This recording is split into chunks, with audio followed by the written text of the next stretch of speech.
Chapter 6. Harold helps out. That night, I had an uneasy sleep. Strange noises emanated from downstairs. It sounded like toenails were clicking back and forth on the floor. It must be Bunnicula making his midnight run, I thought, although I'd never known him to make a sound. And I smelled the funniest odor in the air, something familiar, though I couldn't place it. As the night progressed, it grew stronger and stronger, until finally it tickled my nose, and I sneezed myself awake. I jumped off to Toby's bed, still sniffling, and headed down the stairs to the living room to find Chester, to see if he could smell it too.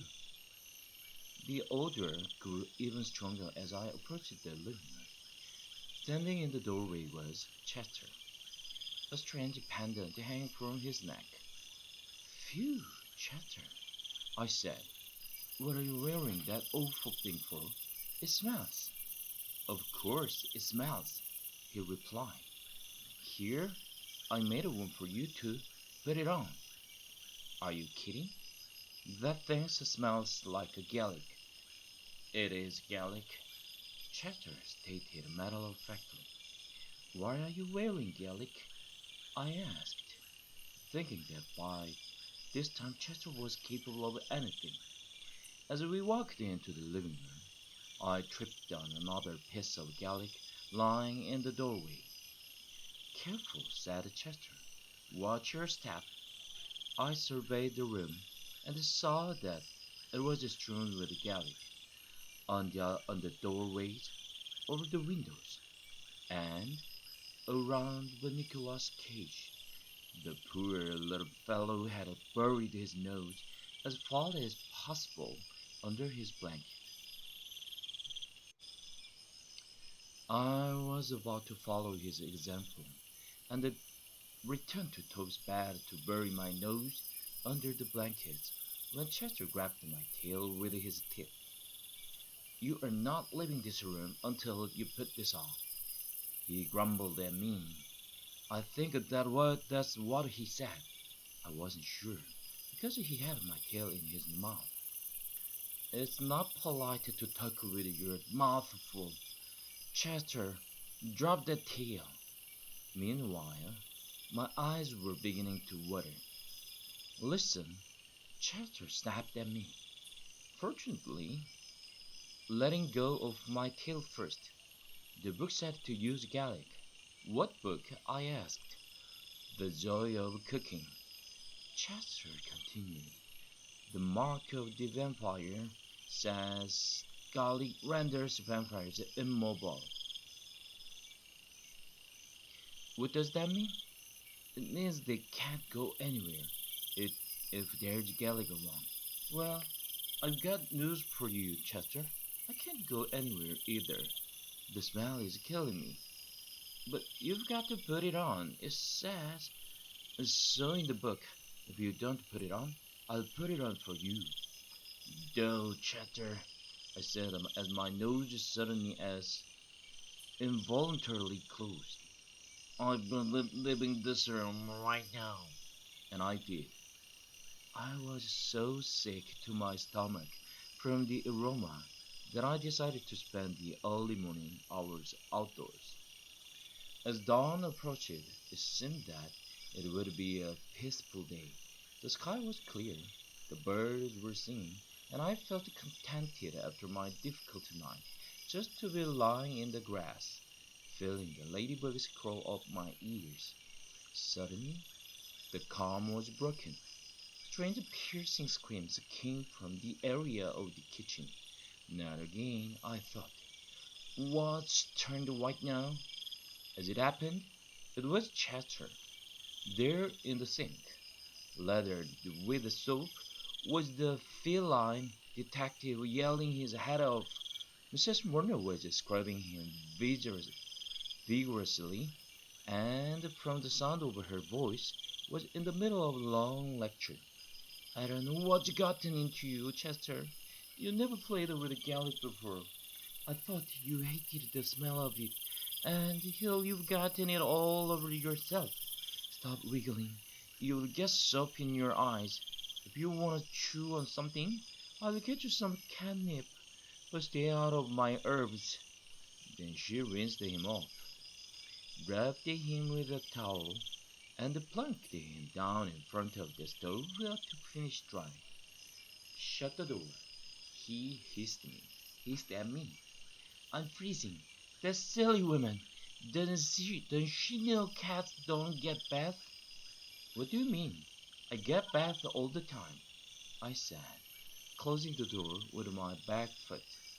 That's because you are too dumb to bathe yourself. Cats always bathe themselves. It's a rule. Everyone knows that. Well, at least it smells nice in here again. I sniffed as I settled it down to next to Chester by the stove. And it's all toasty warm here in the kitchen. Sure, it smells nice again, he said, but now the house isn't safe anymore. What do you mean? I asked, getting closer. I mean, it worked last night. The galley worked. No more vegetables turned white. Did they? No, but that means Bunnicula didn't get out of his cage last night. Maybe he was just tired, I said, or maybe he was full. Don't be ridiculous, he replied. It was the galley. He couldn't leave his cage, but tonight he'll be free to roam again, and I've got to find a way to stop him that isn't smelly. Mr. and Mrs. Murner were hurrying in and out of the room, stepping over us, late for work. Mrs. Murner yelled up to Toby, "Don't forget to take the steak out of the freezer when you get home today, Toby, and leave it on the table to defrost. And this time, remember to put a plate on the lid." Chatter's ears perked up. "Of course," he said. "That's what I'll do." And he strolled past me with a knowing smile.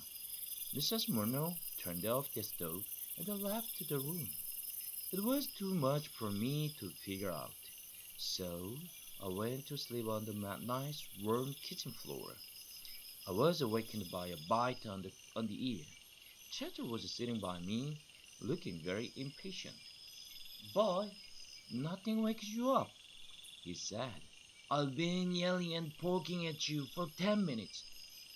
"I was dreaming," I answered defensively, "about a place where there weren't any cats around to bother nice dogs and wake them up when they needed their rest."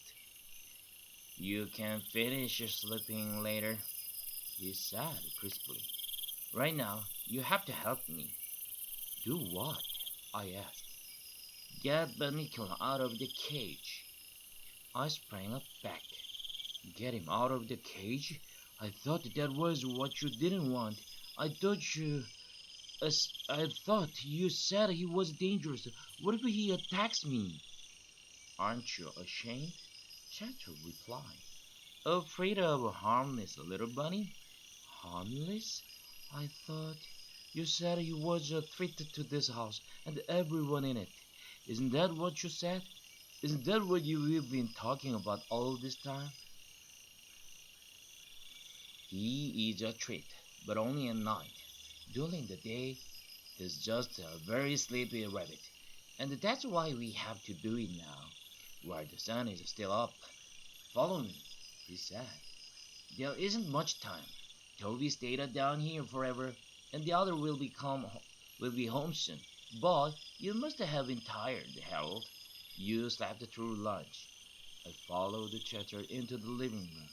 My heart was pounding as he unlocked the cage door with his paw. It looked as if he'd had years of experience opening locks. The door swung open, but Nicola was sleeping peacefully. He did, however, look a little green around the gills, probably from the galley. I was just wondering how a rabbit could have gills when Chatter said, "Okay, Harold, do your stuff while I get what I need from the kitchen." "Well, what do you want me to do? I can't read your mind." Get him out of the cage and onto the floor, and I'll be right back, Chester said. What? What? What? I verbalized. How am I supposed to do that? Use your head, he answered, and he was gone. Looking at the cage, I realized that was precisely what I would have to do.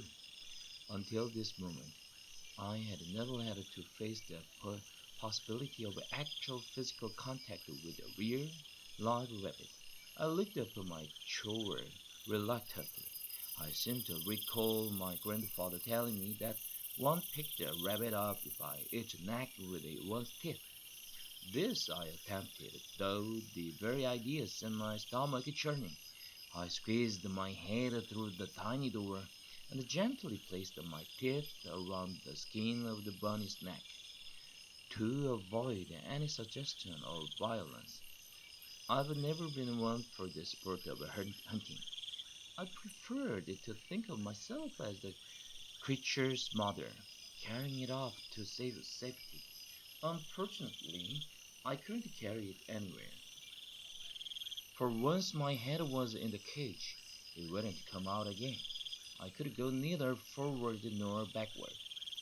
At that moment, Chatter appeared at the door, carrying in his mouth what looked every bit like a nice, big, juicy, raw steak. My eyes popped, my teeth dropped Bunnicula, my mouth opened, and I began to drool.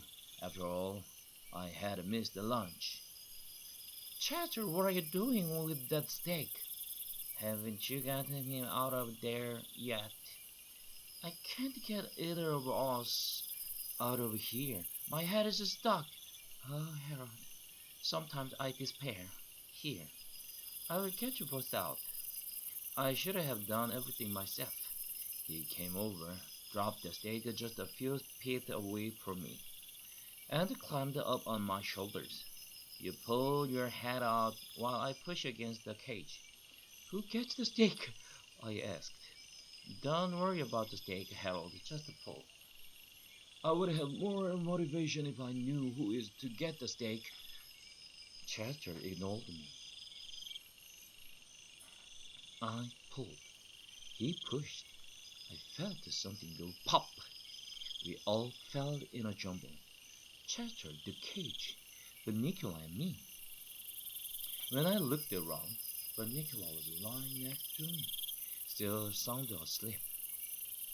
There you are, I said. We got him out.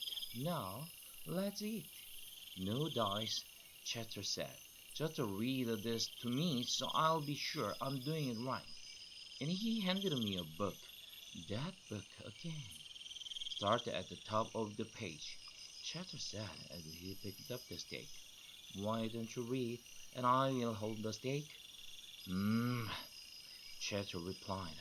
I took it to mean that I was starting to read. To destroy the vampire and end his reign of terror, it is necessary to pound a sharp steak. Chester interrupted. A sharp steak? He asked. What does that mean?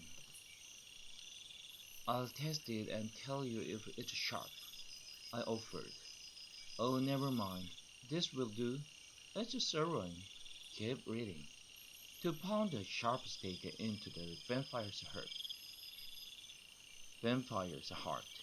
This must be done during the daylight hours, when the vampire has no powers. Okay, he said. This is it. I'm sorry I had to go this far, but if they had listened, this wouldn't have been necessary. He dragged it. He dragged the steak across the floor and laid it across the inert bunny. Then, with his paws, he began to hit the steak. Are you sure this is what they mean, Chester? Am I anywhere near his heart? He asked. It's hard to tell. I said, all I can really see are his nose and his ears, He's really sort of cute. Chester was getting that glint in his eyes again. He was pounding away at the steak, harder and harder. Be careful, I cried. You will hurt him. Chester increased his attack. I was really getting worried when the door opened and Mr. and Mrs. Murner were suddenly with us in the room. Chester! Mrs. Murner screamed. What are you doing with my dinner? Robert, get the steak away from Chester. And what's the matter with Bunnicula? Why is he on the floor? Mr. Murnau took the beautiful steak away.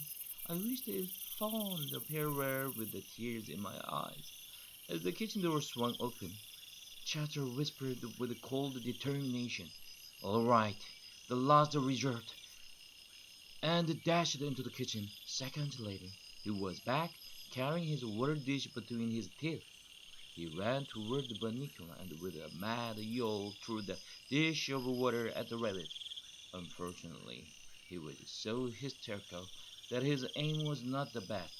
With water dripping from my ears, I watched Mrs. Murnau pick Chatter up by the scruff of his neck and toss him unceremoniously out the front door. Robert, we're gonna have to do something about that cat. Look at this mess. Dinner's ruined. The poor bunny is out of his cage, and Harold is sopping wet. I tried to look as pathetic as I knew how. Oh, poor Harold! Mrs. Murner cooed as she dried me off. You've had a rough day, you and Bunnicula. I don't know what's the matter with your friend, but unless he learns how to behave, he will just have to spend the night outside. Mr. Murner meanwhile had restored Bunnicula to his cage and the cage to the window sill. I couldn't believe it when I saw that Bunnicula was still asleep. And Mr. Murner said, The steak is ruined. Why don't we let Harold have it? He deserved a treat anyway, don't you, old boy? I panted appropriately. After my delicious dinner, I turned my attention to the book still lying open on the floor. Another method of destroying the vampire is to immerse the body in water. The body will then shrivel and disappear as the vampire emits one last scream of terror. Woo, I thought. So that's what he was trying to do. Thank goodness he missed. I had no wish about missing a scene like that. Poor Bunnicula. I looked over toward the cage, and there on the other side of the window was a pathetic tabby face looking in. His little nose was pressed against the window. I couldn't hear him, but from the movement of his lips, I could see he was very unhappy. Poor Chatter. As for me, Mrs. Murnau spent the evening patting me, and the family chatted with me all night long. And of course, I'd had my yummy steak at dinner, so it wasn't such a bad day after all. Except that now my steak was all gone. Poor Harold.